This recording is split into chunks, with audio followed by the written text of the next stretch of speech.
Bonjour à toutes et à tous, je m'appelle Maxime Najac, jeune ingénieur travaillant dans le secteur privé.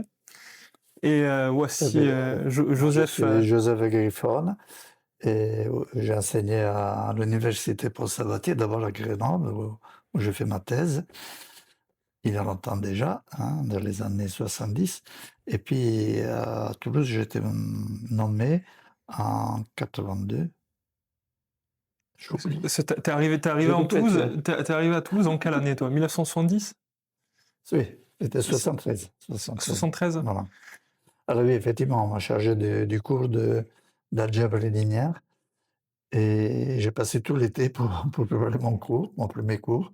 Après, c'était beaucoup plus souple avec le temps. Donc, et voilà. T'avais quel âge en 1970?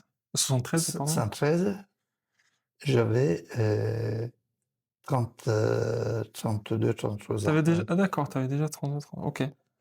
Je pensais que ça allait être Voilà, plus jeune. Et du coup, t'as commencé avec l'algèbre linéaire, oui. et ensuite... Donc, oui, après, j'ai enseigné différentes choses, surtout au KPS, préparation KPS, préparation au concours aussi. Et voilà. Et puis l'algèbre linéaire, quand même, m'a suivi pratiquement pendant toute la carrière. Ouais. Et c'est au bout d'une dizaine d'années, un peu plus, voilà, que j'ai commencé à rédiger les notes. Au départ, en fait, c'était des notes. Le but, c'était pour moi, au début, de présenter quelque chose de propre, bien cohérent, clair aux étudiants. À l'époque, il y avait des amphis de 500 personnes, et je me souviens bien. C'est énorme. Mais enfin, ça passait quand même. Et bon, puis je vis que ça, avec le temps, il fallait l'améliorer. Si je prends la première mouture de mon cours, hein, et je regarde même la première édition de mon livre, c'était déjà assez différent. Il y avait l'expérience, la manière de sentir, voir d'une manière globale les choses. Donc c'est venu comme ça, petit à petit. Et voilà. Après, Il me semblait que tu m'avais dit que Jean-Baptiste Thiriart-Turuti oui, était ton beaucoup. collègue et t'avait aidé dans les Oui, premiers il temps. m'a aidé à lire les premières. Surtout, il m'a donné quelques conseils. Je me souviens même certains points précis dans lesquels il m'avait aidé, oui. Donc lui, Et j'ai lu spécialiste. beaucoup. C'était même. Il m'avait encouragé à publier des notes. Enfin, au début, c'était vraiment des notes. C'était comme ça qu'il était conçu. Voilà. Après, j'ai vu que ça allait bien, ça passait. Et alors, je rédigeais une manière un peu plus précise, avec des chapitres, tout ça. C'est venu tout seul. Alors, je ne pensais pas du tout faire un livre. Il y avait beaucoup de livres d'algèbre linéaire. Je m'en inspirais d'ailleurs. Et très bon, excellent. J'ai appris. Ça, qu'est-ce qu'était l'algèbre linéaire? On peut dire presque. Surtout qu'en Italie, où j'avais fait mes études, on ne faisait pas l'algèbre linéaire à l'époque. Non, les C'est bon. programmes étaient C'était différents. Ouais. différent, oui. Je faisais de la géométrie. Bon, bref, alors, donc, et, et petit à petit, je voyais que ça s'est multiplié parce que les gens faisaient des photocopies de les notes, et ça les passait. Je disais, un Ouais. jour, quelqu'un va publier quelque chose avec peut-être des erreurs. Donc, peut-être l'idée, m'était venue déjà un peu à l'esprit, de publier. Mais enfin, je ne pensais pas, parce que c'est... Et puis, vraiment, c'est les étudiants, qui m'ont, à plusieurs reprises, m'ont dit, monsieur, vous devez publier parce que c'est très bien. Je dis, bon, non, attendez, je vous donne les coordonnées du livre, ça sera beaucoup mieux. Et alors, enfin, ils m'ont vraiment demandé. Je me souviens, il y avait trois qui étaient venus, on monsieur, il faut le faire, tout ça. Bon. Alors, ça m'a pris quelques temps. Après, déjà, ça faisait une bonne dizaine d'années que j'ai enseigné. Et puis, j'ai mis tout en forme. D'ailleurs, la première édition, il y avait beaucoup de fautes. La seconde édition, un peu moins. La troisième aussi. La septième édition, il y en a encore quelques petites. Maintenant, ce sont des enseignements qui disparaissent dans un énoncé. Donc, j'imagine, ça peut gêner quelques étudiants qui trouvent les résultats différents du mien. Bon. Mais petit à petit, bon, presque tout est disparu. Et si quelqu'un, d'ailleurs, en trouve, me le signale. Je suis très reconnaissant. J'essaie de le remercier toujours dans l'introduction. Bon, après, Maxime m'en a trouvé d'autres. La maison d'édition, je suis très reconnaissant. Audios Édition, oui. Ouais, et a trouvé des fautes Bon, même parfois des coquilles en français, des choses comme ça. Bon, petit à petit, ça s'améliore, voilà. Mais surtout quand donc tu l'as publié en 1990, je crois? En 90, allez, justement, je voulais dire, en 90, quand je publié la première édition, Maxime n'était pas encore né. Alors, donc, Effectivement. qui aurait pensé qu'ensuite, un jour, on aurait fait quelque chose ensemble avec Beh, quelqu'un qui n'existait pas encore.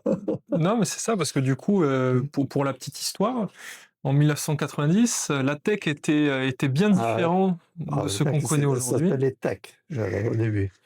Et c'était vraiment très, très compliqué à utiliser. Je sais pas comment je fais pour C'était apprendre ça. je crois que c'était un mathématicien de Toulouse qui non, c'était pas Non, non, non, c'est le créateur? non, non, pas des Toulousains. Non, il C'est était un non? mathématicien, c'est des mathématiciens, oui. Mathématicien, je sais, mais Oui. il me semblait Et ça. alors, si on oubliait une parenthèse, pour ceux qui ont utilisé la texte, c'est que maintenant tout est automatique, il y a des couleurs qui apparaissent, qui signalent s'il manque une parenthèse, alors ils mettent tout en couleurs différentes pour dire là il y a une erreur. À l'époque, non, il fallait vraiment vérifier et puis aller vérifier, on écrit quelque chose et apparaît autre chose dans l'écran.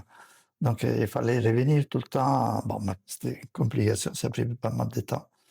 Voilà. Mais j'ai appris à utiliser Tech à l'époque, après la Tech maintenant, mais je me suis arrêté un peu à ce qu'on faisait jusqu'à j'ai pris ma retraite. Donc, bah, justement, pour la petite histoire, on a un ami en commun, Ah oui, oui, il faudrait en parler. Jérôme Rey, qui est Oui. professeur à l'agrégation et fin boxeur et professeur de boxe, qui Un nous a mis en contact, contact. ouais. On a déjeuné dans un restaurant, Libanais. libanais assez spécial, Sympathique, très sympathique. très sympathique. Et c'est là où Joseph m'a demandé d'arranger finalement les codes sources de Oui, son livre justement. parce La que première chose que je dois à Maxime, c'est ça, justement. Parce que mes fichiers étaient devenus obsolètes c'est ça, ouais, depuis 10 ans que il y avait pas je mal de les retrouve. problèmes. Ouais. Et à chaque fois, pour les nouvelles éditions, il fallait tout reprendre de manière assez compliquée. Et Et donc, je voyais beaucoup de choses m'échapper.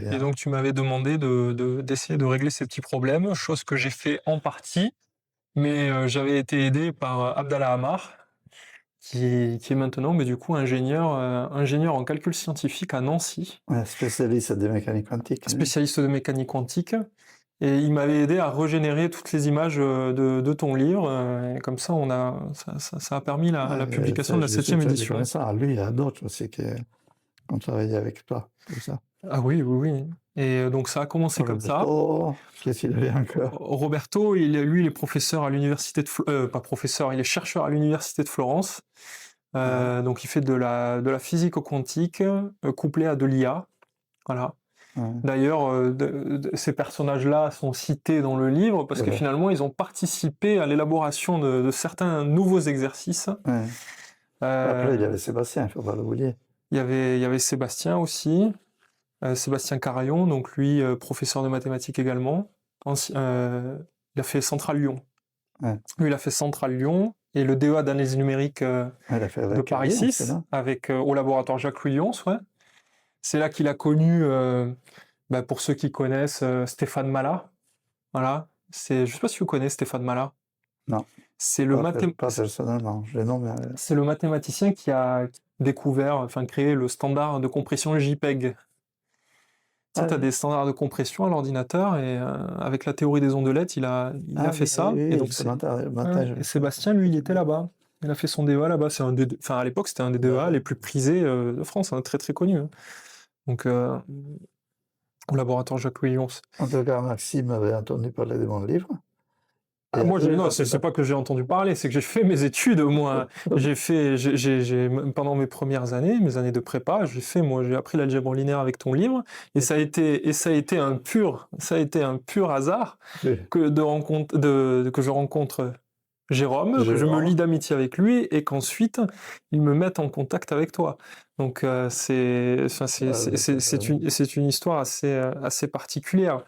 Donc, Sébastien, Abdallah, Roberto, et, euh, et après, d'autres personnes ont participé également au livre, mais ça, On en parlera peut-être tout à l'heure Ouais, et quand puis on parlera du plusieurs personnes contenu. qui m'ont signalé des coquilles, parfois des erreurs, hein. Ça aussi, il y en a plusieurs tellement. À chaque édition, il y en a quelques-uns. C'est Alors, ça. je voudrais les remercier, hein. Moi, je pense qu'il y en aura encore, on va en trouver, et encore pire dans le tome 1, qui va bientôt sortir. J'en ai déjà trouvé. Donc, et justement, pour présenter le tome 1, alors comment on pourrait le présenter? C'est... Voilà. L'idée est venue du fait que dans mon livre, c'est un livre de cours, hein, comme on faisait à mon époque, en cours magistral, disons. Même c'était des notes de cours. Alors, à la fin de chaque chapitre, j'ai proposé des exercices qui ne prétendaient pas être ni originaux, ni très intéressants, ni particulièrement intéressants, disons. Mais à la fin de chaque section, paragraphe, pour assimiler les contenus du paragraphe, hein, je propose quelques exercices. Mon expérience, mon habitude est que quand j'apprends quelque chose, tout de suite, la mettre en pratique. Comme ça, on se familiarise, on la comprend mieux. Donc, le but des exercices que je proposais, c'était d'assimiler et bien comprendre les cours. On vous parle, je ne sais pas, du théorème de Rouchet-Fontanet ou de Calais Hamilton, je ne sais pas, hein. Mais si ça reste sur un plan théorique, non, il faut les voir appliquer, utiliser même. Le mot serait plutôt ça, hein. Alors donc, je proposais des exercices, hein. Certains sont classiques, hyper classiques, d'autres un peu plus originaux, mais aucune intention de faire un livre, c'était me dépasser trop, hein. N'empêche que j'ai mis, comme on faisait à mon époque, des indications sur la marche de la solution, comme la démarche plutôt pour obtenir la solution, et donc suffisamment, en tout cas dans ma manière de faire de l'époque, hein, d'il y a quelques dizaines et dizaines d'années, hein, c'était suffisant, et en mettant aussi la solution. Est-ce que là, parfois, il y a des petites coquilles, des erreurs, c'est comme ça, parce qu'à l'époque, on ne pouvait pas vérifier par l'intelligence artificielle, un calcul de déterminant, la mathématique formelle, des choses comme ça. Bon, alors donc il y avait des choses comme ça, des erreurs qui tenaient, qui sont venues dans les livres, ont été corrigées à mesure, hein. Et alors, donc, mais alors, plusieurs étudiants, hein, ils ne sont pas habitués peut-être à cette manière de travailler, ils voulaient la solution explicite, détaillée et tout. C'est vrai que les Ouais. étudiants, maintenant, de moins en moins, Ah, aiment le fait de justement passer du temps sur les exercices, passer des heures et des heures à c'est ça. réfléchir Mais sur à un mon époque, exercice. c'était pas comme ça. Donc, c'est-à-dire qu'un exercice, c'était une pratique, de mettre en pratique, mais aussi une réflexion. Il fallait apporter une réflexion, disons, pour comprendre bien tous les passages, pas juste les détailler. Euh, Et alors, là, plusieurs personnes ont dit que le livre manquait de ça. Il fallait mettre les détails des exercices. Bah, évidemment, je n'avais ni le loisir, ni l'envie de rédiger tout ça, mais je n'avais pas le temps surtout, je faisais autre chose. Et alors, la connaissance de Maxime est arrivée à point, bienvenue, disons, hein, parce que je lui parlais de ces questions, et puis tous, on a eu l'idée de mais pourquoi on ne ferait pas un livre avec les solutions des exercices. C'est ça, Au début, c'était ça, les solutions. Mais après, Maxime y a apporté beaucoup plus, mais beaucoup plus. Si bien que je pense que vraiment l'auteur, c'est lui de ces livres d'exercices, hein, et moi, bon, je révisais un peu sa rédaction, non, tout ça. c'est pas qu'un peu, Bah, c'est-à-dire que c'est bah, non, pour c'est vous expliquer la genèse de ces livres d'exercices. oui, oui, c'est ça, c'est que effectivement, moi j'ai repris les exercices du Griffon, le Griffon, j'ai repris les exercices du Griffon avec des rappels de cours et je les ai corrigés de manière, on peut dire assez détaillée, Oui, assez rigoureuse, comme un étudiant par exemple de prépa devrait rédiger pour accéder aux grandes écoles, enfin en tout cas la rédaction que l'on attend au concours. Mais effectivement, au fil de la rédaction, je voyais qu'on pouvait faire plus que ça. On pouvait mettre mieux en valeur certaines notions. Et en fait, au fil des réflexions, au fil de la rédaction, c'est venu assez naturellement, ces nouveaux exercices. Parce que du coup, il y a des nouveaux exercices dits théoriques, hein, où c'est plutôt à destination voilà, d'étudiants de licence, de master et des agrégatifs. Et il y a des nouveaux exercices plus appliqués, finalement, vraiment avec une dimension pour les futurs ingénieurs ou même d'ailleurs les futurs chercheurs qui voudraient s'intéresser à justement à quoi ça sert, pourquoi on fait de l'algèbre linéaire. Et c'est vraiment quelque chose qui, s'il y a vraiment quelque chose qui doit caractériser ce livre, c'est ça en fait. C'est redécouvrir l'algèbre linéaire par les exercices, par le fait de s'exercer, mais tout en y apportant la dimension de l'application. À quoi ça sert? Je sais pas si j'ai bien expliqué, j'en sais rien, mais... Donne un ou deux exemples. Des exemples très simples je sais pas, pour prendre le premier chapitre sur les espaces vectoriels. De souvenirs, j'avais rédigé un exercice sur les motifs musicaux, parce que je sais pas, c'est sur les motifs musicaux et sur justement, on a parlé tout à l'heure de Stéphane Mala et du standard de compression JPEG. Finalement, j'avais rédigé un exo sur le traitement d'image. En fait, tout baigne dans une structure d'espace vectoriel. Et s'il n'y a plus cette structure-là, on peut plus faire les opérations que l'on fait aujourd'hui ou que les ordinateurs font aujourd'hui. Donc c'est quand même assez fondamental et ce sont de belles applications. Et finalement, c'est comme ça tout le long du livre. Et bon, alors j'ai pas la connaissance universelle quand même pour rédiger tout ça. Donc j'ai été quand même aidé dans le sens où finalement ça a été beaucoup d'interactions humaines. Moi, j'ai parlé quand même avec pas mal d'amis qui sont chercheurs ou ingénieurs et qui m'ont parlé de leurs recherches, comme Olivier Pluchery, qui lui est chercheur à la Sorbonne en physique. Et par exemple, voilà, lui m'a invité à son laboratoire pour découvrir un peu ses recherches sur l'or, sur les nanoparticules d'or. Et en fait, voilà, quand il me parlait de ses recherches, j'ai réussi à voir l'algèbre linéaire qu'il y avait derrière. Et j'ai essayé de m'imprégner de son sujet, de le modéliser, puis de le simplifier, et d'en faire un exercice assez pédagogique, que je l'espère. Et du coup, j'ai mis ça dans le livre. Et donc finalement, il y a beaucoup d'exercices qui sont nés comme ça. Pour la petite anecdote marrante, je déjeunais dans un restaurant, je suis venu à discuter avec le cuisinier, le cuistot, et un exercice sur les recettes de cuisine. non, pas sur les recettes de cuisine, mais ça a donné un exercice parce que voilà, le cuistot me dit que avant en fait il était secrétaire pour une entreprise de sous-traitance pour recopier les thèses des doctorants.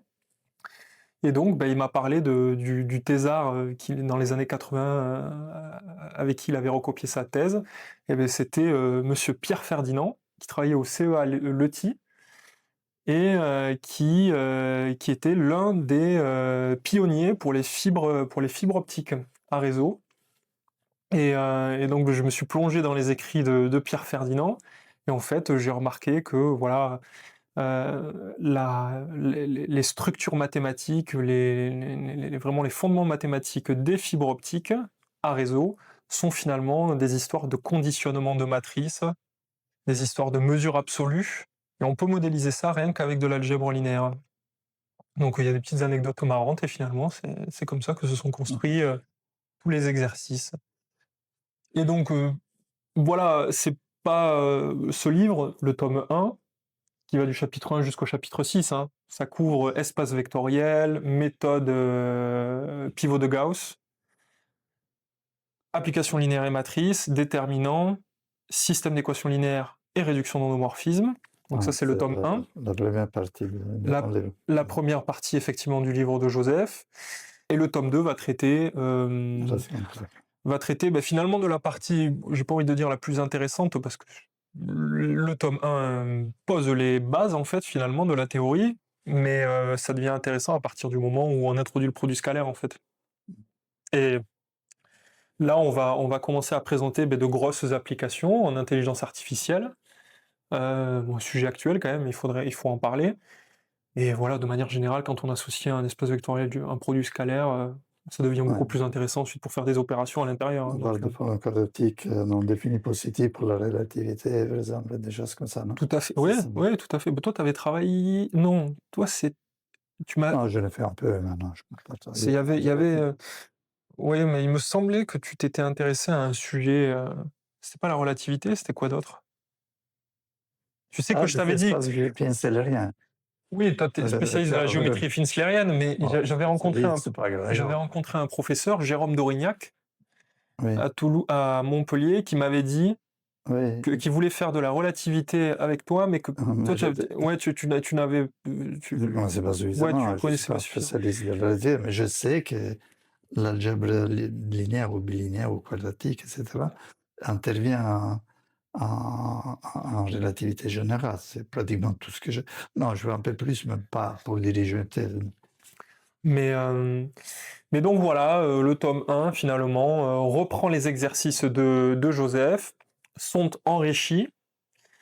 Il y a en moyenne, je sais pas, moi, une dizaine ou une quinzaine d'exos par chapitre de rajouter. Ah oui, ça par contre, ça serait bien d'en parler.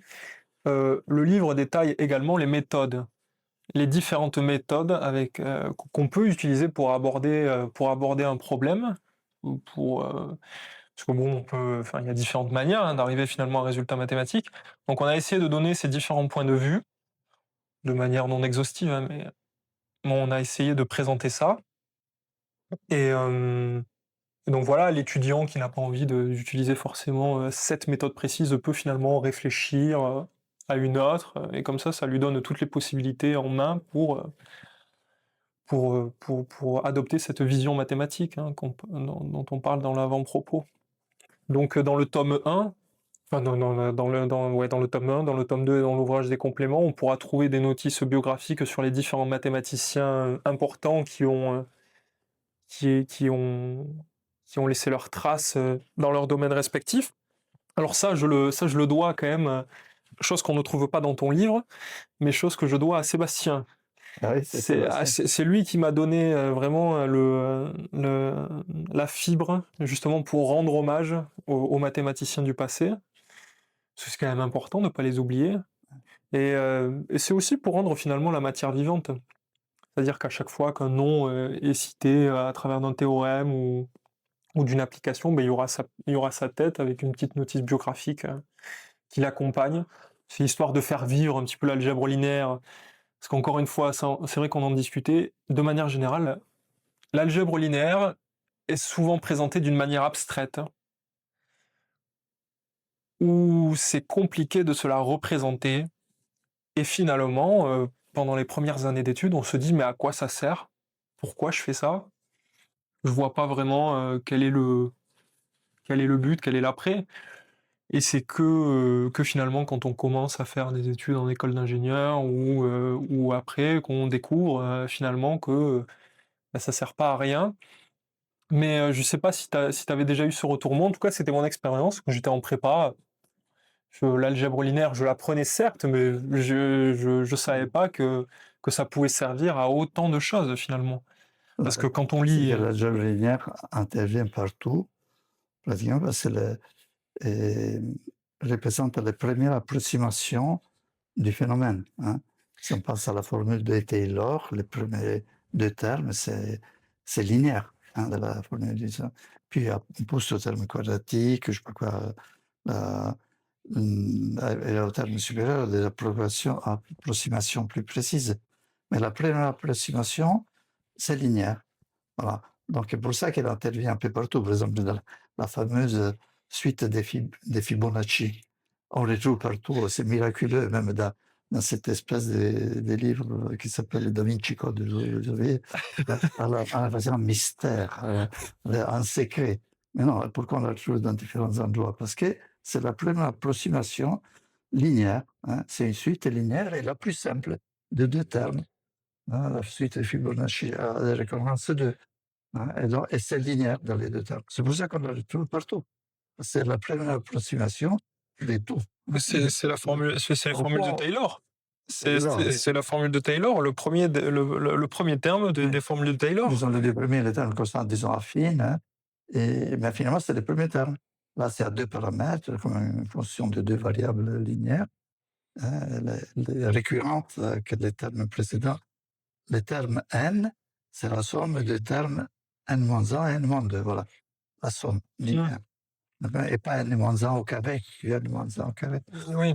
Donc c'est pour ça qu'on le retrouve partout, parce que c'est la première approximation, en gros. Ce que je dis, c'est approximatif, bien entendu, mais il n'y a pas de mystère. Il n'y a pas de mystère. Mais c'est vrai que tu m'en avais parlé de ça quand j'avais proposé justement un exercice. C'est en fait parce que la suite de Fibonacci, on peut avoir une approche par les valeurs propres. Oui, aussi, bon, c'est une manière de la sortir après. Mais c'est pour ça que je le traitais. Plan, hein, il y a deux termes, il y a deux termes précédents, donc il y a deux variables. Et puis on peut voir aussi d'une manière plus géométrique, mais au fond, c'est la première approximation du phénomène par des suites, quand on essaie de trouver des solutions par des suites, des choses comme ça. Donc c'est pour ça qu'on le retrouve. Bon, c'est pour dire que bon, pourquoi la géométrie linéaire intervient partout. Hein. Oui, c'est donc voilà, en première approximation, effectivement. Et quand je discute, par exemple, avec certains chercheurs, je parle bien de certains chercheurs, pas de tous, parce que tous les domaines, voilà, ils sont différents. Mais tu vois, je peux discuter avec Roberto. Roberto va me dire que voilà, en mécanico-quantique, on diagonalise tout le temps. On utilise parce que les matrices sont hermitiennes, donc de toute façon, ça va être tout le temps diagonalisable. Et ils vont vachement utiliser cet outil-là, finalement, de réduction d'endomorphisme. Mais à contrario, des chercheurs comme Olivier Pluchery, tu vois, dans l'or nanométrique,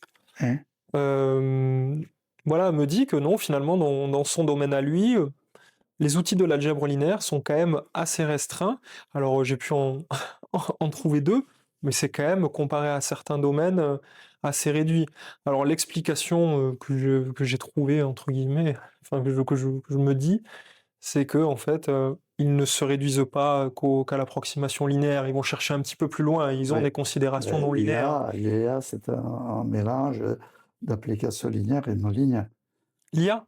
L'IA, non, en gros, hein, les neurones, non. Si, c'est toute la mélanger théorie. Dans les fondements. Une application non linéaire avec une application linéaire. Oui, c'est ça. C'est tous les fondements mathématiques, effectivement, des IA. des approximations surprenantes. Ah, mais ça, oui.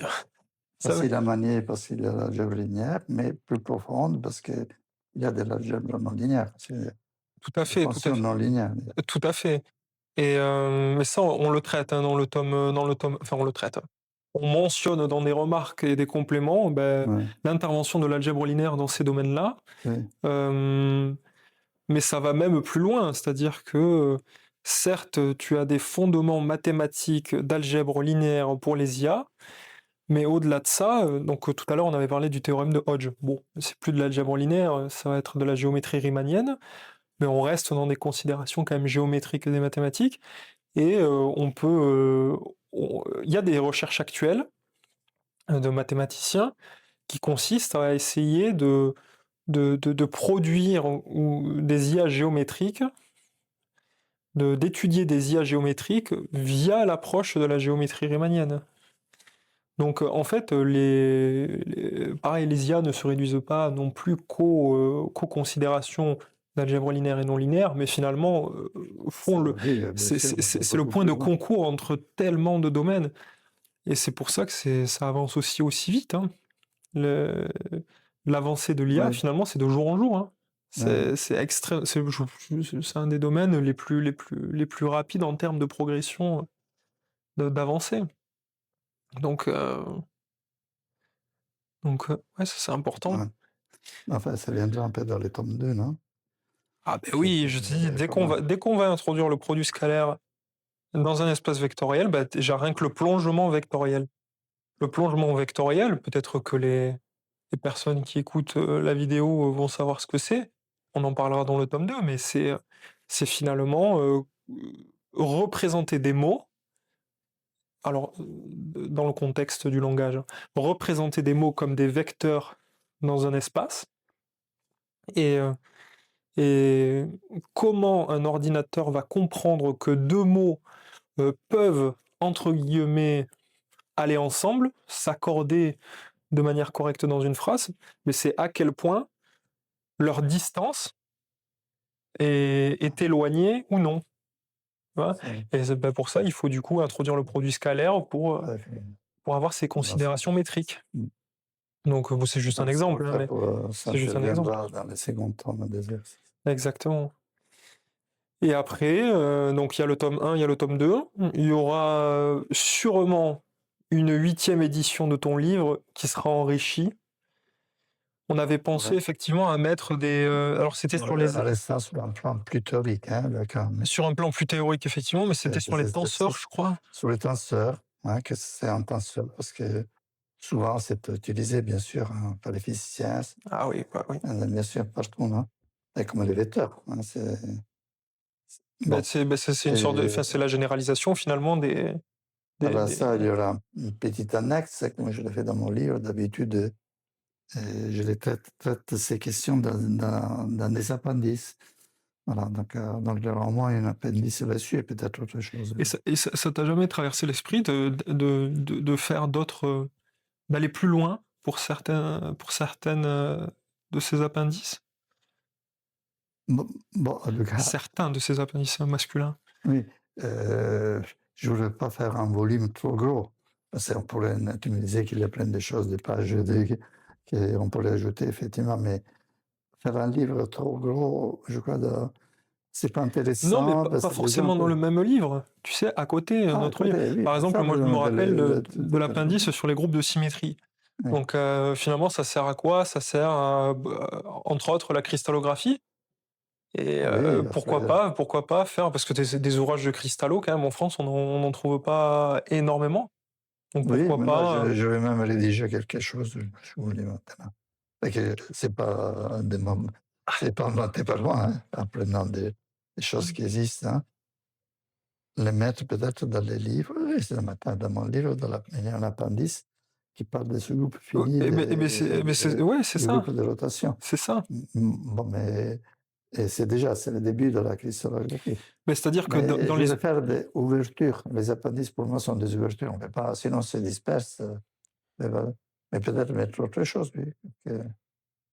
Ouais. Et après, on verra.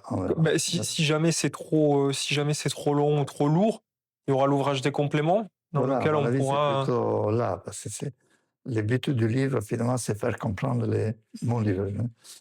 Faire comprendre les fondements de l'algèbre linéaire, se familiariser avec l'aspect géométrique. Parce que moi, toujours, je présente que l'algèbre linéaire, on peut l'avoir. Hein, avec des plans,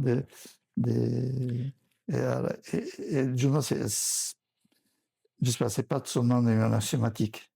Hein, c'est la géométrie qu'on voit. La géométrie plane, en général, voilà. Tu fais bien de soulever ça parce que c'est très important de voir l'algèbre linéaire sous un angle... des groupes difficiles de la voir. Sous un angle géométrique, et d'ailleurs on apporte réponse.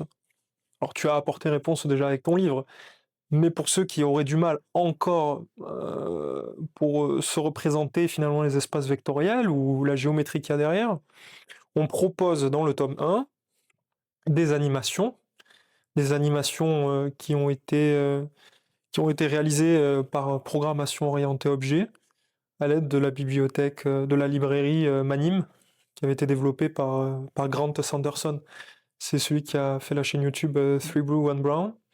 Et on propose ça à disposition, donc sous forme de QR code. Les étudiants, les lecteurs, n'auront qu'à scanner le QR code et ça va renvoyer finalement aux animations qui seront publiées sur YouTube.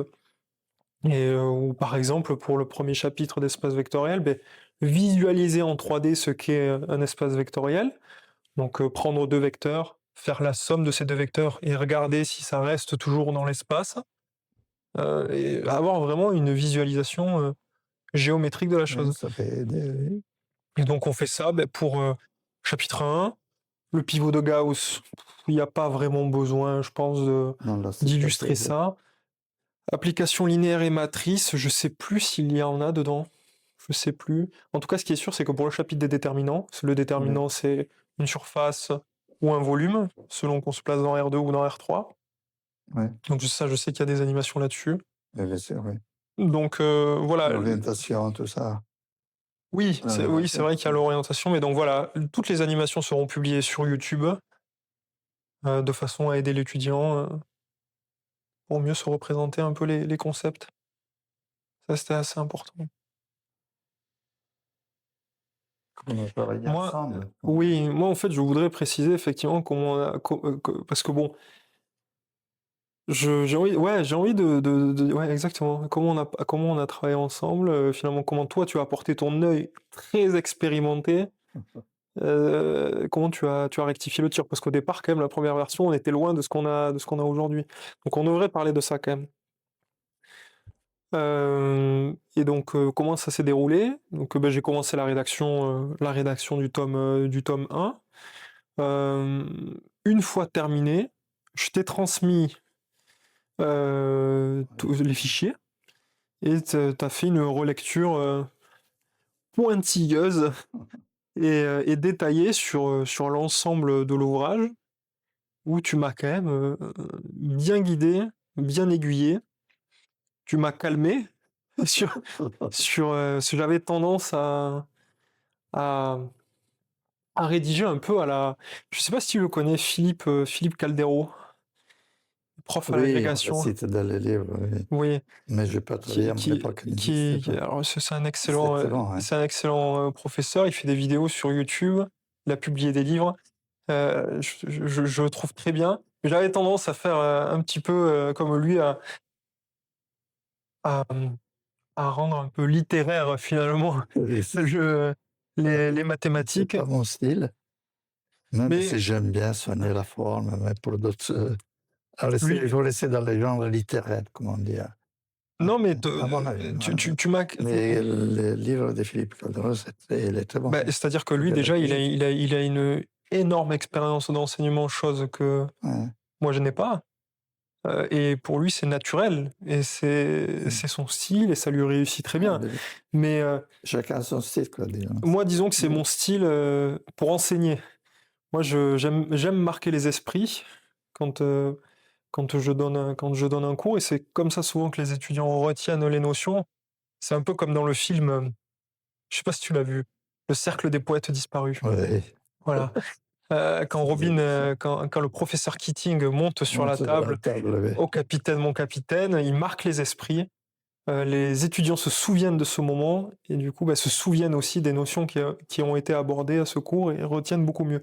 Et j'ai remarqué que ça marche en fait. Ça marche très très bien.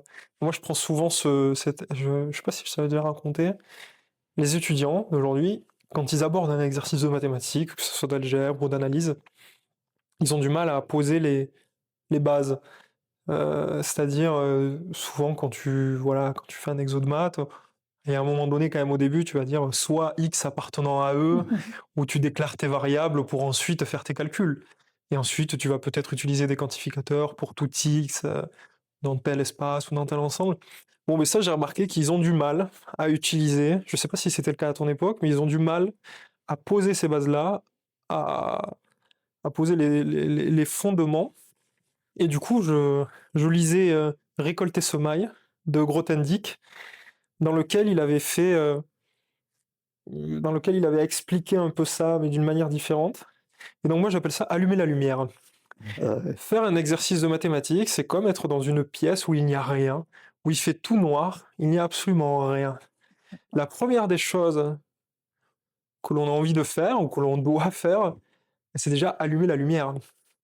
C'est une sorte de métaphore. Et donc, moi, je les avais marqués, j'avais pris le stylo du tableau et j'avais tapé sur la lumière, ça fait du bruit. Et les étudiants se disent, mais pourquoi il fait ça? Il est fou. Et en fait, ça a marqué leurs esprits. Donc après, je leur ai expliqué, voilà, la pièce vide, il faut allumer la lumière. Donc déjà, on commence par soit X appartenant à eux, et ensuite on déroule. Et en fait, j'ai remarqué voilà, que ça a marché et qu'en fait, ils retiennent ça assez facilement et que maintenant, ils n'ont aucun problème avec ça. Parce que tu dis sur la lumière, au fond, je ne parle pas, qu'est-ce qu'un espace vectoriel, tu vois, dans mon livre. la somatique, je vérifie les 8 actions, tout ça. Oui. J'essaie d'expliquer, je pense à la composition des vitesses. Je voulais mettre, par exemple, un dessin où il y a deux personnes qui halent, on dit comme ça en français, au bord d'un fleuve qui tire d'un câble de l'autre, Ah oui, tu m'en avais parlé de ça, oui. tire une barque. Hein. Alors, il y a des flèches et puis la résultante des deux forces. Moi, j'ai compris l'algèbre linéaire quand j'ai compris ça. Ah, d'accord. Et alors, il faut expliquer que finalement, dans la physique, c'est naturel d'utiliser l'algèbre linéaire. Peut-être carrément faire un dessin. Je parle dans la règle du parallélogramme. Oui, oui, oui. Mais peut-être faire un petit dessin comme ça, à la limite, c'est pas si difficile. Avec une barque? Hein? Avec une barque? Oui, oui. Stylisé, n'est pas. Et comme ça, les gens voient qu'au début, quand on fait la physique, on fait la résultante de deux forces. You know. Ah mais oui, effectivement, c'est toute la physique. Hein. Après, donc, c'est l'idée, au fond, qu'il faut avoir toujours dans la tête. Non, c'est ça, oui. Après, donc il y avait la considération des espaces vectoriels. Moi, alors, pour la petite histoire, quand j'avais rédigé le chapitre 5 sur le système d'équations linéaires, je sais pas si tu te rappelles, j'avais pas bien saisi le théorème de Rocher-Fontenay. Oui, Je sais que même moi, quand j'étais en prépa et quand on faisait de l'algèbre linéaire avec ton livre, le chapitre 5, c'était quelque chose qu'on passait quand même assez facilement. Le système d'équations linéaires, bon, on savait qu'on pouvait le résoudre avec le pivot de Gauss et, et en fait, on s'embêtait pas à faire autre chose. Donc, mais donc, je m'y suis replongé pour la rédaction. Et je sais pas si tu te rappelles. Si, je me souviens. J'utilisais pas vraiment le théorème. Non, c'est un chapitre sur le théorème de Rocher-Fontenay. Enfin, non, je proposais des exercices dans lesquels il fallait utiliser les théorèmes, parce que mon esprit des exercices, c'est pas faire des compléments, c'est comprendre d'abord qu'est-ce qu'on fait. Bon, alors, et donc, toi, tu les avais tous résolus avec les pivots de Gauss. dit, voilà, c'est ça, on a commencé. Il faut comprendre pourquoi c'est utile le théorème de Rocher-Fontenay. Voilà, alors, donc, là, on avait tout repris. Et effectivement, tu m'avais dit. Il a raison que dans la pratique, peut-être on ne le résout pas avec les calculs de déterminants. D'ailleurs, il y a une des appendices dans lequel explique que la résolution explicite par les déterminants est presque impossible. Et on propose un exercice là-dessus. On propose un exercice d'algèbre linéaire numérique dans lequel on fait démontrer qu'il faut calculer, je sais pas, 10 millions d'opérations, qu'il faudrait 1 million d'années ou 10 millions d'années pour je ne sais plus comment c'était. Pour calculer. Bon, alors ça, je l'explique dans mon appendice. Mais c'est important au point de vue théorique. Parce qu'au fond, c'est l'idée de l'utilisation du dual, en fait. Hein. Je ne sais pas si les gens le comprennent, peut-être on pourrait l'expliquer mieux. Hein. Quand on veut montrer qu'un vecteur appartient à un certain espace vectoriel, qu'est-ce qu'on peut faire de deux manières différentes correspondent au point de vue de l'espace vectoriel, au point de vue de l'espace dual. Alors, c'est de voir si tel vecteur est combinaison linéaire de certains autres vecteurs, la base, disons, des espaces vectoriels. Non? Alors, mais ça mène à la solution d'un système, je l'explique dans le livre, que je fais dans tout le manuel, bien entendu, hein, résoudre un système linéaire. Et c'est pour ça que la solution des systèmes linéaires est importante. Et c'est pour ça, d'ailleurs, que j'ai ajouté les chapitres sur la méthode de Gauss, hein, parce que dès le début, il faut savoir résoudre des systèmes linéaires, sinon on ne peut pas avancer beaucoup. Et la meilleure manière de le résoudre en pratique, c'est d'utiliser la méthode de Gauss, en gros. Il y a d'autres manières. Hein.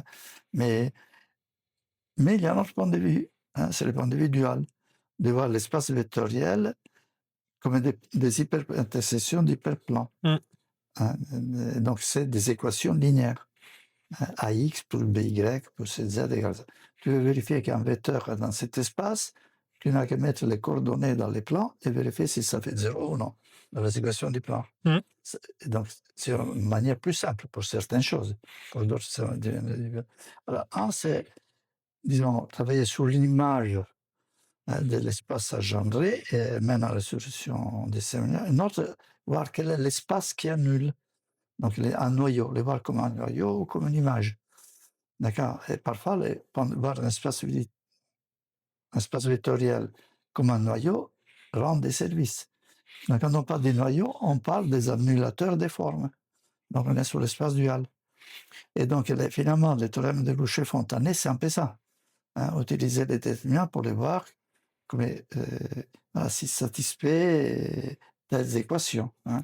Exactement. Bon, alors, au point de vue théorique, est nécessaire parce que beaucoup de problèmes de mathématiques, on reste peut-être sur l'aspect un peu plus, disons, théorique, hein, mais sont vus comme sous cet angle, hein, comme un noyau. Et c'est la toile théorique, je sais pas, on ne va pas parler là de suites exactes. Mais c'est ça, c'est qu'après on peut partir sur les suites exactes en fait. Oui, donc c'est pas, bon, mais là on va pas parler de ça, c'est compliqué, non? Mais au fond, toute une grande partie des mathématiques, à l'origine, il y avait ça, hein, d'avoir une suite en images, voir comment on coïncide avec le noyau d'une autre application. Bon, là, ça portait à d'autres choses, des topologies algébriques, etc. Mais évidemment, on ne parle pas de ça, non?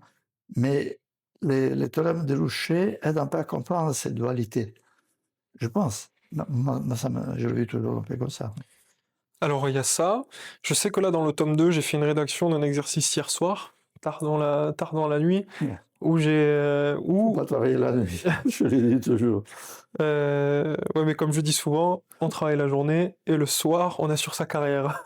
C'était dans un film, ça, Violence des échanges en milieu tempéré, qui est un très très très bon film à regarder.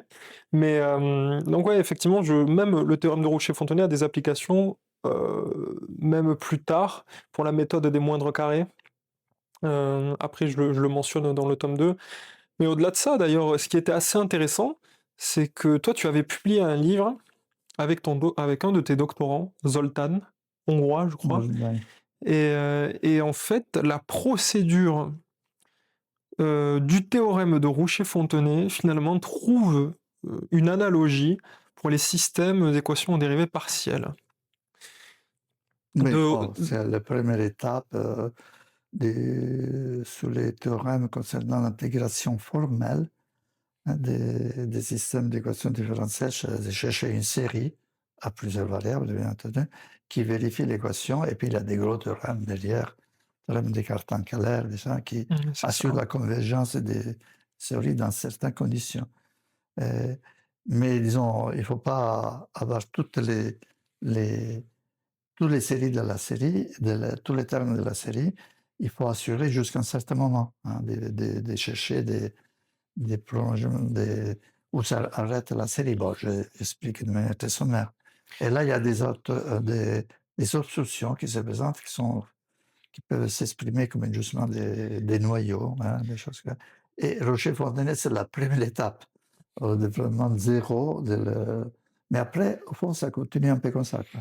Et du coup, on propose d'ailleurs un exercice à ce sujet, sur l'analogie avec les EDP, dans lequel justement on présente le langage de Cartan, avec cette notion d'obstruction. On part d'une EDP, et on fait calculer justement cette condition de compatibilité qui dérive de cette EDP.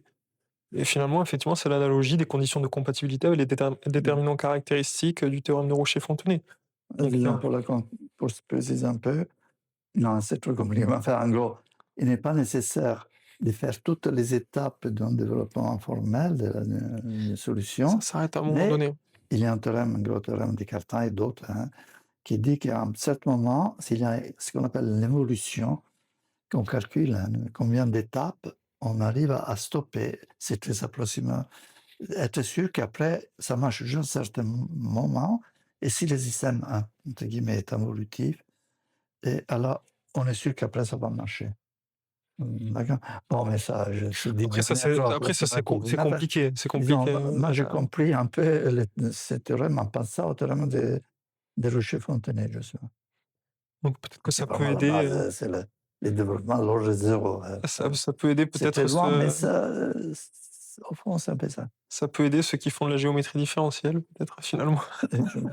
Oui. Donc, peut-être. Et parler peut-être de l'ouvrage des compléments, du coup. Ça, on l'a toujours pas. Donc, Bon, oui, dans les compléments, bon, on va pas faire très long de toute façon. alors, ça, c'est vraiment un peu le mettre en chantier. On commence à réfléchir sur le contenu, mais il y a des choses qui sont déjà rédigées, que toi, tu as fait. On sait. Alors, que j'ai fait moi, justement, parce que donc il y avait l'histoire des appendices sur les formules de Taylor. Je crois que alors j'avais rédigé ça. Tu te rappelles, Oui, sur les oui, bien formules de sûr. Taylor, j'avais rédigé d'autres appendices. Alors, je me rappelle même plus sur quoi. Je sais qu'il y avait de la physique quantique, il y avait les notations de Dirac. J'avais Oui, la rédigé pas mal. quantification géométrique. Quantification géométrique de Souriau. Donc, j'avais rédigé tout un tas de trucs. Donc, on ne sait pas encore ce qu'on va mettre dans cet ouvrage des compléments. Mais déjà, ce qui est sûr, c'est qu'on va aborder. On est en 2026 quand même, donc on va aborder les maths de l'IA. Parce qu'il ne me semble pas qu'il y ait encore Non, d'ouvrage moi, j'ai pas vu. de fondements mathématiques pour l'IA. C'est-à-dire, on voit souvent les maths pour l'IA avec les implémentations des codes, les codes oui. Python ou autres, mais par contre, les structures Voilà, qu'est-ce qu'il y a vectorielles, derrière? les structures géométriques de l'IA, je pense pas qu'il y ait. Enfin, en tout cas, j'en ai pas vu. Moi, je connais pas, c'est pas mon domaine, mais je vais apprendre beaucoup de choses. Donc, j'en ai pas vu. Donc, on voudrait traiter ça. Ben, effectivement, nous, on avait pensé à une approche quand même mathématique, et en particulier, en fait, c'est un point de vue dual. L'IA, c'est un point de vue du dual, d'après ce qu'on a compris. Et ça, il faudrait essayer de regarder la formalisation euh, de l'IA. Alors déjà, on parle de l'IA, mais bon, enfin, c'est un énorme domaine dans lequel il y a plein de sous-domaines avec des considérations mathématiques assez différentes. Donc ça va être très compliqué. Mais on va essayer de focaliser un peu le tir pour essayer de présenter ça d'une manière naturelle et simple. Mais je fais comme tu fais, c'est que je vais travailler à cette nuit. On appelle ça élucubrer. Et du coup, Ça vient du latin, je crois, hein, élucubrare. Et travailler à la lumière de la bougie le soir. Donc, j'aime bien faire ça, moi. ça vient de là. Ça vient de là, ouais. Ça vient de là. Donc, non, mais très bien. Mais, donc, ouvrage des compléments, de l'IA. Donc voilà, après les formules de Taylor, toutes les considérations finalement de l'analyse, on ne sait pas. Ça, il faut penser à les mettre en rapport bien avec la géolinéaire, sinon. Ben, Mais tu as fait un truc très bien, c'était bien expliqué, et tu voulais le mettre dans la ligne. Là, à mon avis, c'était pas sa place. Mais il faut le mettre au fond, oui, parce que comme je disais tout à l'heure, la géolinéaire, c'est les premiers termes du développement de Taylor, quoi, en gros. C'est approximatif, avec des fonctions de plusieurs variables. Ouais. Et c'était en ce sens, moi, c'était en ce sens que je voulais l'ajouter. Après, bon, le livre fait déjà 450 pages. Le premier tome. Le premier tome, donc, pareil. Ouais, donc rajouter des appendices à ça peut paraître quand même lourd. Donc la question, c'est est-ce qu'on le met dans les compléments ou est-ce qu'on fait l'ouvrage d'analyse à côté? Oui, ça, il faudrait un ouvrage d'analyse aussi, hein, indépendamment de notre tome. Mais moi, j'ai dépassé l'âge. Oui, mais après, justement, on a parlé de Sébastien Carayon tout à l'heure, Sébastien, oui, qui est un très très fin analyste, lui. Il nous a aidé à faire dans la mise en forme dont on a parlé tout à l'heure. Dont il a aidé, il a plus qu'aidé, il a permis de mettre en forme certains exercices. C'est quelqu'un, en fait, c'est un professeur passionné, très humain, et qui a une énorme expérience d'enseignement. Oui. Ça fait quoi? Ça fait 30 ans, je pense, 20 ou 30 ans qu'il enseigne. Donc il a une sacrée expérience, et lui, son domaine, c'est l'analyse numérique. Lui, c'est l'analyse numérique. Donc, avec lui, ça pourrait être très intéressant de faire ça. Lui, il a fait la thèse avec... Non, il a pas fait de thèse, lui. Il a fait son DEA, à l'époque, ça s'appelait comme ça. Lui-même, non. Non, au laboratoire Jacques-Louis Lyons. D'accord. Et donc ces profs ont été justement, Bruno Després, grand nom des mathématiques à Paris, Stéphane Malat Ouais, et d'autres professeurs. Mais c'était alors c'est à l'époque, bon, donc c'était à Jussieu, ça l'est toujours d'ailleurs, il est toujours là-bas le laboratoire. ouais. Et c'était je crois que c'était l'étage juste en dessous des mathématiques financières à l'époque qui était, dirigé par, El-Karoui, Nicole El-Karoui. Ah oui, Je sais pas si tu la connais? oui. Non, plus personne, non, non, mais De nom? Et donc c'était en vogue dans les années 2000, c'était avant les subprimes. Donc ouais, ouais, il était là-bas lui. oui, mais ça serait intéressant de faire l'analogue de l'algèbre linéaire avec l'analyse. Je C'est on serai à la retraite, je le suis, bah, c'était oui heu, l'idée, on mais se peut-être lui pour le plan à terme, ben, moi je vais penser à faire une construction, enfin une progression aussi naturelle que celle de Joseph, mais pour l'analyse. Pas trop compliqué, avec les démos, et cetera. Bon, ça va prendre du temps, ça par contre, hein, ça va prendre ça beaucoup de prend du temps. temps et après il faut voilà. Moi je dis que je commence à rédiger vraiment les notes 10 ans après d'avoir commencé à enseigner l'algèbre linéaire. Donc là, j'y arriverai pas. Bien Ça que me donne de peut-être j'ai l'espérance. enseigné l'analyse, mais pas autant. Aurais-tu un conseil à donner aux étudiants d'aujourd'hui?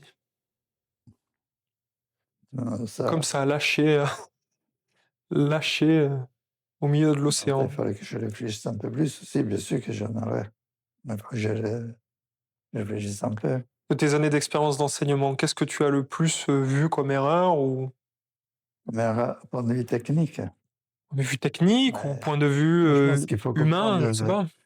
ah oui, ça, par là, tout un chapitre, il faudrait parler beaucoup, mais point de vue technique, mais bien comprendre les notions. Pas comment ça va, mais c'est les approprier d'une certaine manière, d'être à l'aise. Bon, sans doute, il y a un peu ça, mais là, j'improvise.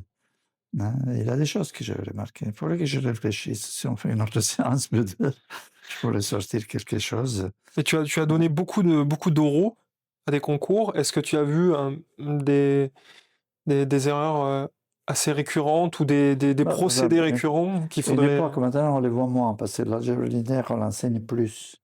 Euh, mais au début, c'était la confusion entre les espaces affines et les espaces vectoriels. Au début, je voyais beaucoup ça. Moi, j'étais habitué toujours à la point de vue linéaire.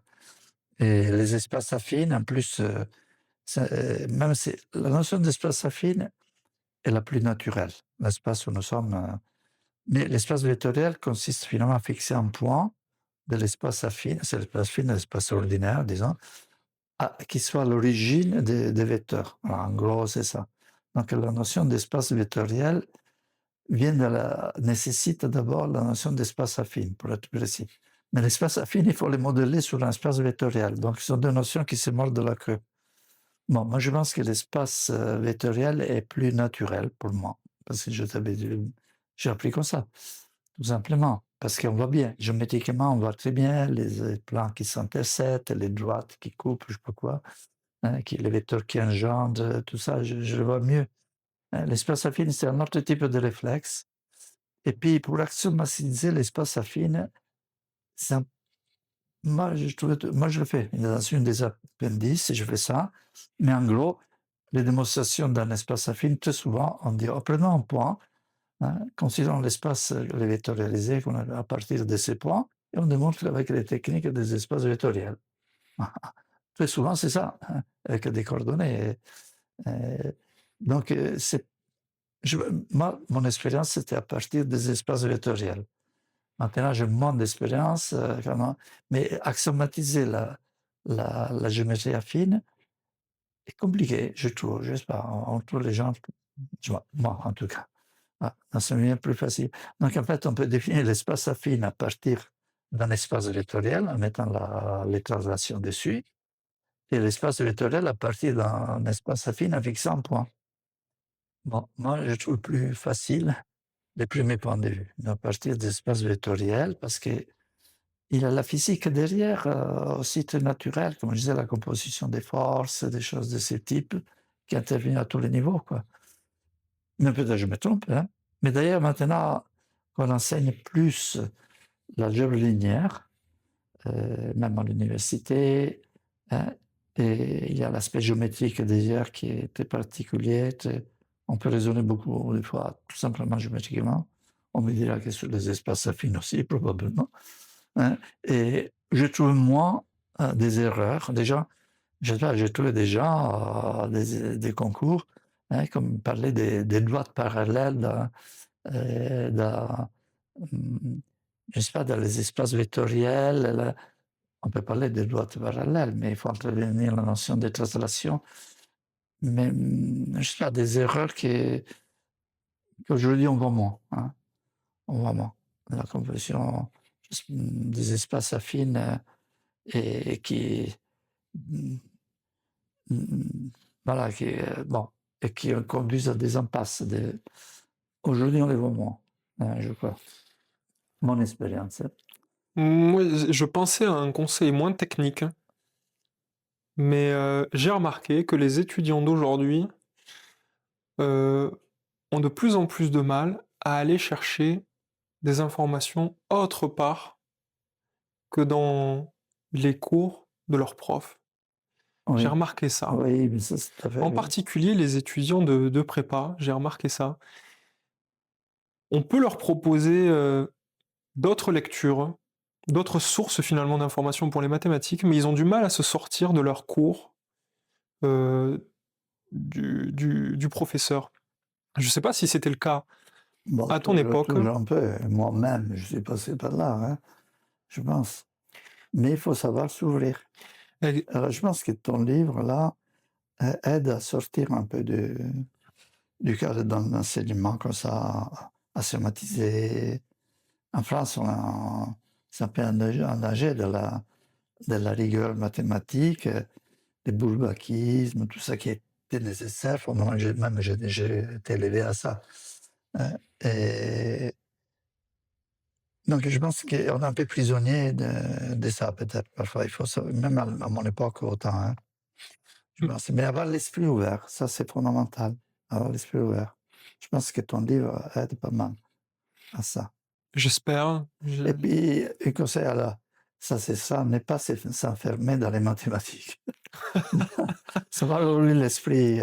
Enfin, moi, j'étudie en Italie, mon secondaire, je l'ai fait en Italie, où les bacs, disons, des prestiges, si on peut dire, n'étaient pas les bacs scientifiques, mais les bacs littéraires, les études humanistes.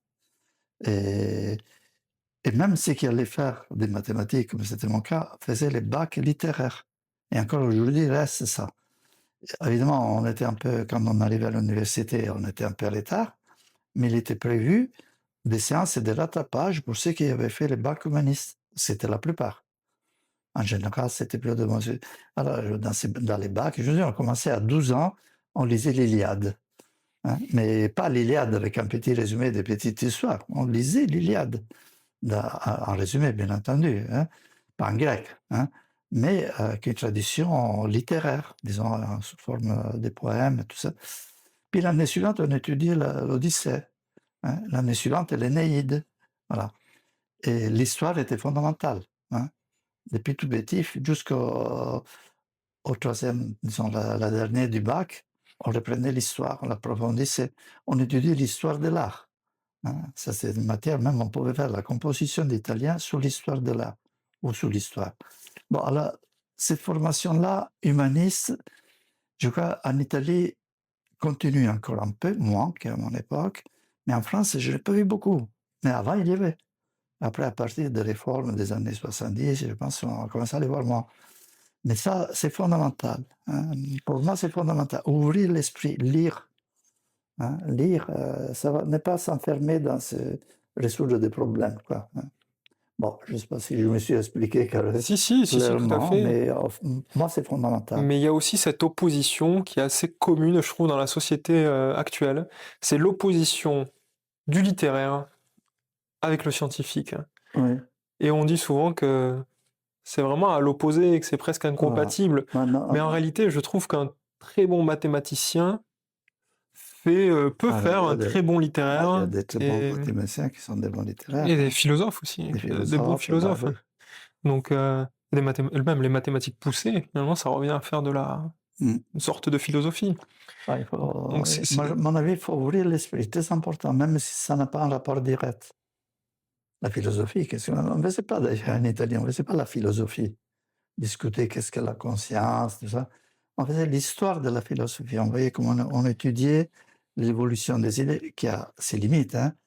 C'est pas faire de la philosophie, mais on voyait comment les idées évoluaient, quel impact, pourquoi un jour Kant, mettons, se réveille et parle des jugements synthétiques a priori. C'est pas comme ça, évidemment.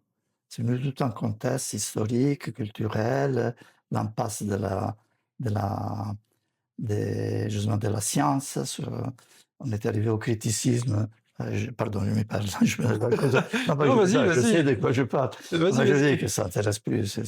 Mais c'est on est arrivé avec Hume à douter de la science. Hein, mais c'était un développement très rigoureux, cartésien, hein, depuis Descartes, depuis les dualismes de Descartes. Et alors, il a fallu remettre ça à plat tout. Et donc, on est arrivé à ça, on comprend pourquoi. Quand il parlait des jugements synthétiques a priori, si on et puis quelles sont les idées, bonnes ou mauvaises, peut-être, non, hein, les a priori de la connaissance. Bon. Et donc, et ça, il s'est perdu, tout ça.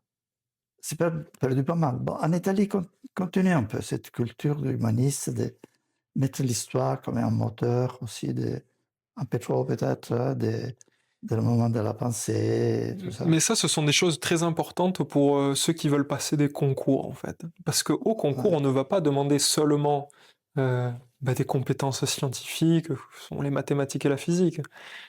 Mais au concours, on va rechercher des compétences aussi littéraires, Mm. humaines. Ouais. Et ça ne s'acquiert pas justement qu'en faisant des mathématiques ou de la Eh oui, physique. Donc ouais. le conseil que tu donnes, d'ailleurs c'est ce que Jean Jaurès disait aussi dans sa lettre aux instituteurs et aux institutrices, qu'il ne faut pas savoir faire qu'une addition et une soustraction, je Oui, crois, il disait des choses comme ça. de souvenirs. Non, c'est important pour l'étudiant de s'ouvrir, comme tu le dis, à plein de domaines. Parce que d'ailleurs j'ai une anecdote à ce sujet, j'avais un copain qui a été admissible à l'X, donc il part faire son oral là-bas. Il arrive à l'oral de physique et il arrive, voilà, il arrive au tableau. Première question euh, du jury, que pensez-vous, à l'oral de physique, que pensez-vous du théâtre japonais du XIIe siècle? À l'oral de physique. C'est vrai. Ouais. Et, bon, qu'est-ce que tu veux dire?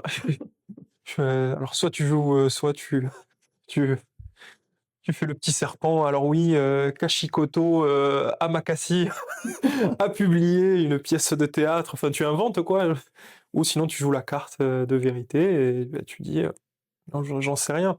Et pour la petite histoire, en fait, les prépas parisiennes avaient été conviés à une exposition à Paris, euh, justement sur le sujet du théâtre japonais du XIIe siècle, quelques semaines avant.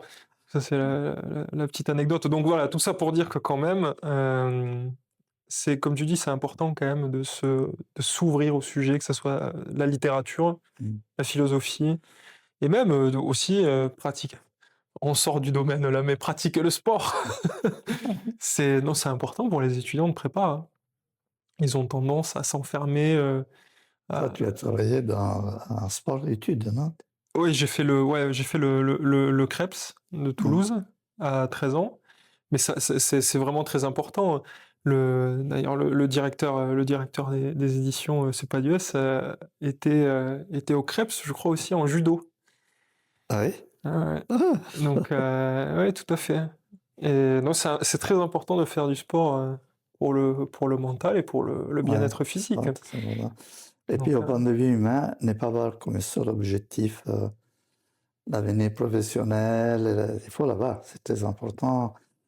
C'est polariser sur quelque chose, cultiver les rapports humains avec les gens, et aussi, savoir recevoir des conseils, hein. et aussi Ça, c'était bon. Ben là, on sort de oui, notre on sort domaine. de notre champ C'est très important. d'expertise, mais Mais l'amitié, cultiver l'amitié, pas travailler tout seul. Il y a des gens, moi j'ai travaillé tout seul, hein, au point de vue technique, mais j'ai cultivé l'amitié, toujours avec beaucoup de gens. Je sortais de mon domaine. Donc, ce serait un danger de s'enfermer. Parce que moi, je travaillais tout seul parce que ça me réussit mieux. Je n'arrivais pas à suivre le rythme des autres, etc. Ça, c'est une autre question. il y a cette Mais idée que parmi les enfin, que quand on fait des mathématiques, quand on est mathématicien, on est un peu le fou à la barbe et les cheveux longs qui travaille tout seul dans son bureau, alors que la plupart alors que le mathématicien passe plus de temps finalement à discuter avec sa ah tasse de oui, café oui, ça, tout à fait, oui. avec ses collègues finalement qu'à réfléchir dans son bureau à Hein, essayer de résoudre des problèmes. Enfin, tu pourras en oui, parler mieux que moi, mais me semble-t-il qu'à l'Institut oui, de c'est mathématiques, non, mais très tu, important, le rapport humain, tu... maintenir l'équilibre et surtout l'ouverture, quoi. Hmm. Bien, tout à fait, tout à fait. Lire, c'est très important. Ça va lire des bonnes choses, pas bon, Après, ça se autre perd chose. quand même. Ouais, mais ça se Ça perd. se perd. Maintenant, on privilégie, enfin, ils utilisent, bon, ils utilisent les IA. Ah oui, on m'a sorti ça quand même il y a pas longtemps.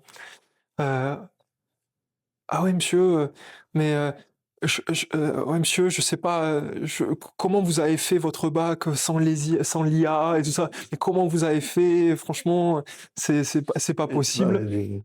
Et du coup, je sais pas, utiliser le cerveau, quoi. c'est ça. Ça. Mais non, pour revenir au sujet, c'est que en fait, ils veulent aller extrêmement vite. Ils veulent passer les notions extrêmement vite. Ils veulent apprendre Ouais, beaucoup de choses en ouais. très peu de temps. Sauf que quand on fait ça, on maîtrise pas vraiment Mais non, c'est ça. les notions en profondeur. Et c'est ce qu'on dit dans l'avant-propos aussi du livre, c'est prendre le temps, au lieu de faire 500 exercices Ouais. très rapidement et de pas Même comprendre de grand-chose, savoir sécher sur un exercice. c'est ça, Faut pas obligé, hein, il faut pas passer son temps à chercher un exercice, y passer du mais temps, passer un peu à réfléchir. réfléchir, mais Vaut quitte à mieux faire qu'un moins tac-tac. d'exercices, Ouais, mais y passer du temps. Et c'est ce qu'on propose dans les corrections, c'est une vraie réflexion, piste de raisonnement, et voilà, prendre du temps pour ces exercices-là. Donc en conclusion, ben voilà, belle expérience humaine, ce premier tome, hein, ouais, une sorte de, enfin c'est pas une sorte, une vraie connivence intellectuelle, et même plus que ça, humaine, hein. Et ouais. on a bien accroché. Et donc, effectivement, il y a pas mal de projets à venir, d'autres ouvrages, le développement de la chaîne YouTube, avec la publication des animations, et puis même, on va essayer de proposer des nouveaux sujets, des nouveaux exercices, qu'on traitera non plus dans un livre, mais en vidéo directement. Peut-être que ça intéressera certaines personnes. Euh, on essaiera de traiter des sujets actuels, comme la Formule 1, comme divers sujets très intéressants, le marsouinage et autres. Et donc voilà, c'est un peu de moderniser l'algèbre linéaire et d'essayer d'en faire quelque chose de bien. Très On va bien. essayer. Moi, je peux dire que j'ai beaucoup appris de Massim. Ça m'a ouvert l'esprit, ça m'a remis à... Bah, moi, je suis à la retraite maintenant depuis 20 ans. Je n'ai pas de contact vraiment avec les mathématiques. Sinon, bon, quelque chose de temps à autre, très peu. Mais là, ça m'a redonné le goût, a fait que je m'intéresse aux applications un peu plus. J'en avais besoin aussi. Et puis, voilà, c'est une bonne expérience humaine aussi, je pense, surtout ça, hein, pour moi, ça m'a... Et puis, si on peut aider un peu plus les étudiants, hein, et je peux répondre un peu à cette demande que mes potes faisaient il y a combien? Presque 50 ans. Quand ils disaient, vous devez publier votre livre. Je sais, et voilà, si on peut les aider encore maintenant à progresser, les temps ont changé beaucoup, hein, et, et ce qui était bon, et que grâce à Maxime, j'ai pu m'intéresser un peu à cette vision un peu plus moderne, actuelle, pour le dire, des mathématiques plus appliquées peut-être aussi. Bon, ça, je peux te remercier. Et puis, j'ai appris à travailler, parce qu'il travaille intensément pour... Oui, Bon, après, euh, on n'a pas les mêmes occupations. Toi, tu as beaucoup de choses à faire aussi, bon, mais qui sont différentes c'est des chose miennes. d'avoir d'autres occupations aussi, un conseil aux étudiants, non? D'autres occupations, n'est pas rester enfermé dans... Bon, mais ça, les tempéraments sont différents, les occasions, les possibilités sont différentes, hein. Mais moi, je Mais sais les qu'il y en a qui vont te mathématiques, elles ne suffisent pas. mais je sais qu'il y en a qui vont te rétorquer qu'en prépa, ils ont pas le temps Eh de ben faire oui, autre chose. bien sûr, Mais, c'est ça, oui. après, je Ouais. pense qu'il faut prendre le temps pour les choses, quand même. Oui, mais je connais quand même des gens, des profs de prépa qui qui ont ces soucis, hein. J'en connais, et sur Toulouse même.